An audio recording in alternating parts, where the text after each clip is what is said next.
Idealism versus Perfectionism, a philosophical look.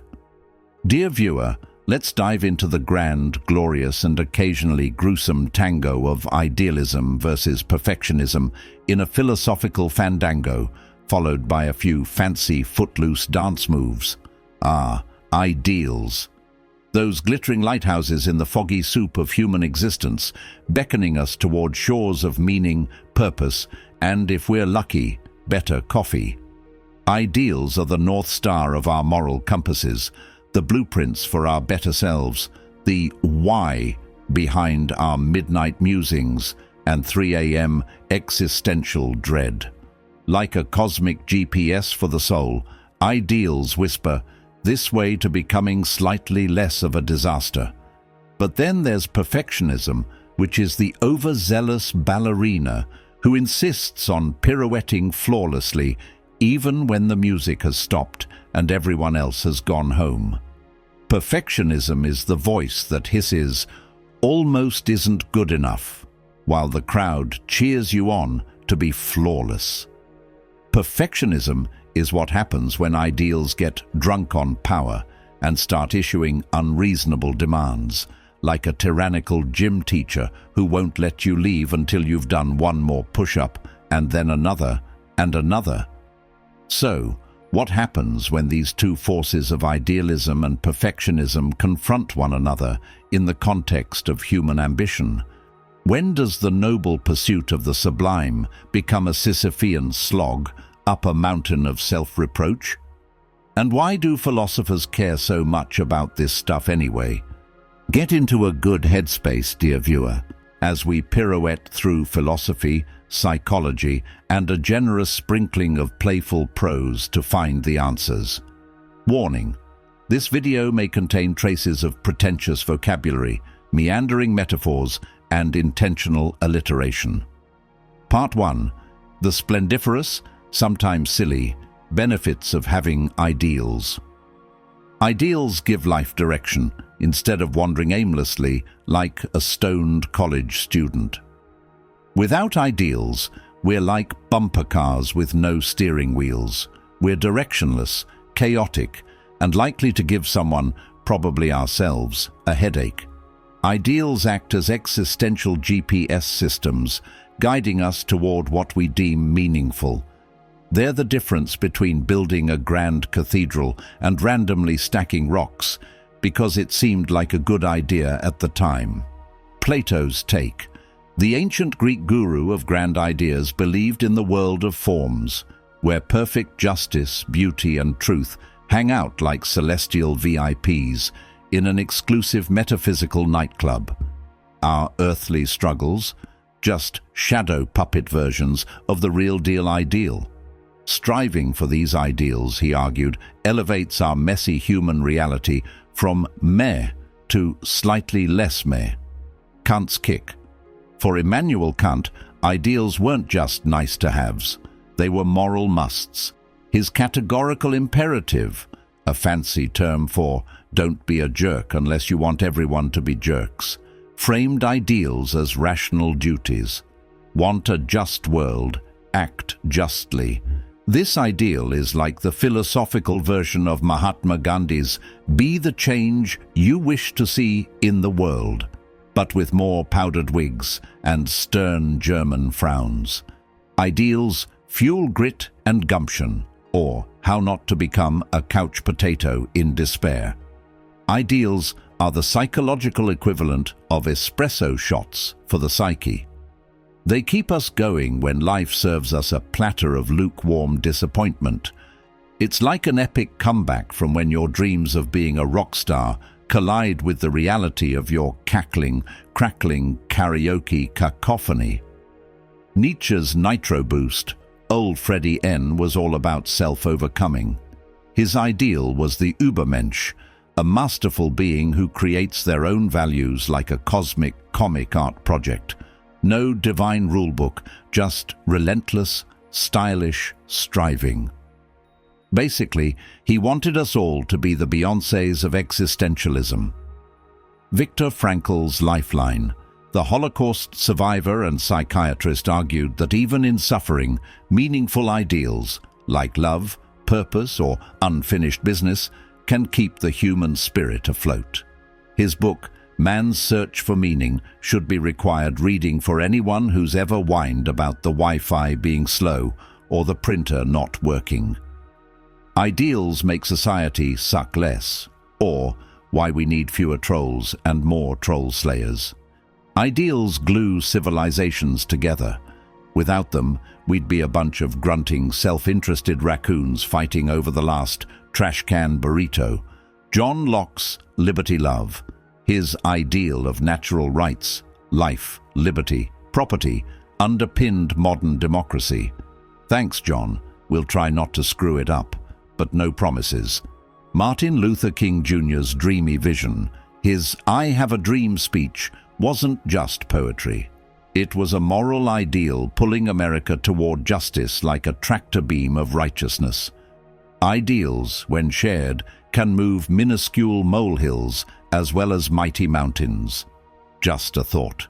If ideals are the map, perfectionism is the overbearing backseat driver who keeps yelling, "You're doing it all wrong." Part 2. The perilous, painful, and occasionally pathetic pitfalls of perfectionism. Perfectionism is ideals gone rogue. It is a well-intentioned butler who starts rearranging your furniture at 2 a.m. while you're trying to sleep. Perfectionism is the tyranny of the should. I should do this. I should do that. I should stop saying should. Never good enough spiral, or how to turn life into self-inflicted Hunger Games. Perfectionism doesn't want progress. It wants flawlessness. It's the reason some people spend 14 hours editing a single email and still don't send it. Aristotle's warning, the OG of golden means, said that excess turns virtues into vices. Courage can become reckless, and ambition can become obsession.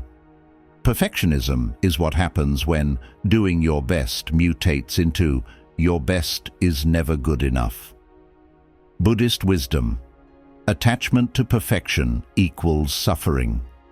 The Buddhist ideal isn't to be perfect, but to let go of the need to be perfect. Easier said than done when TikTok exists. Creativity's kryptonite, or why Da Vinci would have never finished the Mona Lisa if he'd had Facebook. Perfectionism is where art goes to die. It's the reason there are half-finished novels rotting on hard drives worldwide, abandoned because their authors decided they weren't genius enough. It's why a painter stares at a blank canvas and the chef agonizes over the perfect garnish. Perfectionism robs us of the courage to try, to fail, and ultimately to grow. Perfectionism demands a Herculean effort, but it offers little reward. It's like trying to fill a bottomless well. No matter how much water you pour in, the void remains. Voltaire's quip, "Perfect is the enemy of good." Also, the enemy of the good golly, Miss Molly great goodness gravy. And sanity, yes, sanity. Modern science weighs in. Studies show perfectionists procrastinate more, fear of failure, and burn out faster, exhaustion from impossible standards. In other words, perfectionism is basically productivity's evil twin, with a heart condition and a vacillating brain aneurysm. Loneliness of the flawless, or how to scare away friends with your expectation of perfection. Nobody likes the person who brings a microscope to a potluck. Perfectionism breeds isolation because it makes you judgy. You judge yourself harshly, which means you judge others harshly, which means soon your only friend is your own echo, and it will judge you harshly too. Brené Brown's research. Vulnerability, not perfection, is what fosters real connection. Turns out, people like humans, not emotionally constipated chatbots. The verdict is in. Perfectionism is what happens when idealism goes too far. Being perfect is useful in tiny doses, catastrophic in bulk, like kale or tequila. Part 3. Philosophers' punchlines on the ideal versus perfectionism paradox. What do the Stoics, Existentialists, and Pragmatists say about idealism and perfectionism? Is perfectionism a cruel joke to keep us absurdly busy? Does idealism pay the bills? Stoics, aim high but chill out. Epictetus's mic drop. Make the best use of what is in your power and take the rest as it happens. Translation, do your best and don't freak out about the rest. Marcus Aurelius's diary entries. The Roman emperor philosopher wrote reminders like, "You're just a soul inside a meat suit, so stop stressing." Existentialists, make your own damn ideals, but don't cry when they're hard. Sartre's existential shrug. Life has no built-in meaning, so create your own ideals. Just don't whine when the universe doesn't applaud. Also, no refunds. Camus' absurd hero, Sisyphus rolling his boulder up a hill forever, is the ultimate perfectionist nightmare, yet Camus says we must imagine him happy. Why? Because the struggle itself is our reward.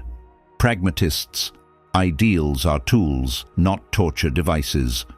John Dewey's life hack. Ideals should be working hypotheses, not unchangeable commandments. If your ideal isn't helping, then tweak it, like software updates, but for your soul. Final blow. The dance of the divine and the damned. Ideals are the sparkly constellations we navigate by. Perfectionism is the black hole that swallows the joy out of the journey.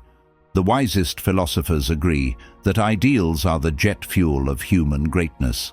Demand perfection, and you'll wage emotional trench warfare with yourself. Better to aim lower. So, dear viewer, strive splendidly, stumble gracefully, and remember to dance like no one is watching. Go forth and strive for your ideals. Just don't let perfectionism be the manhole that you fall into.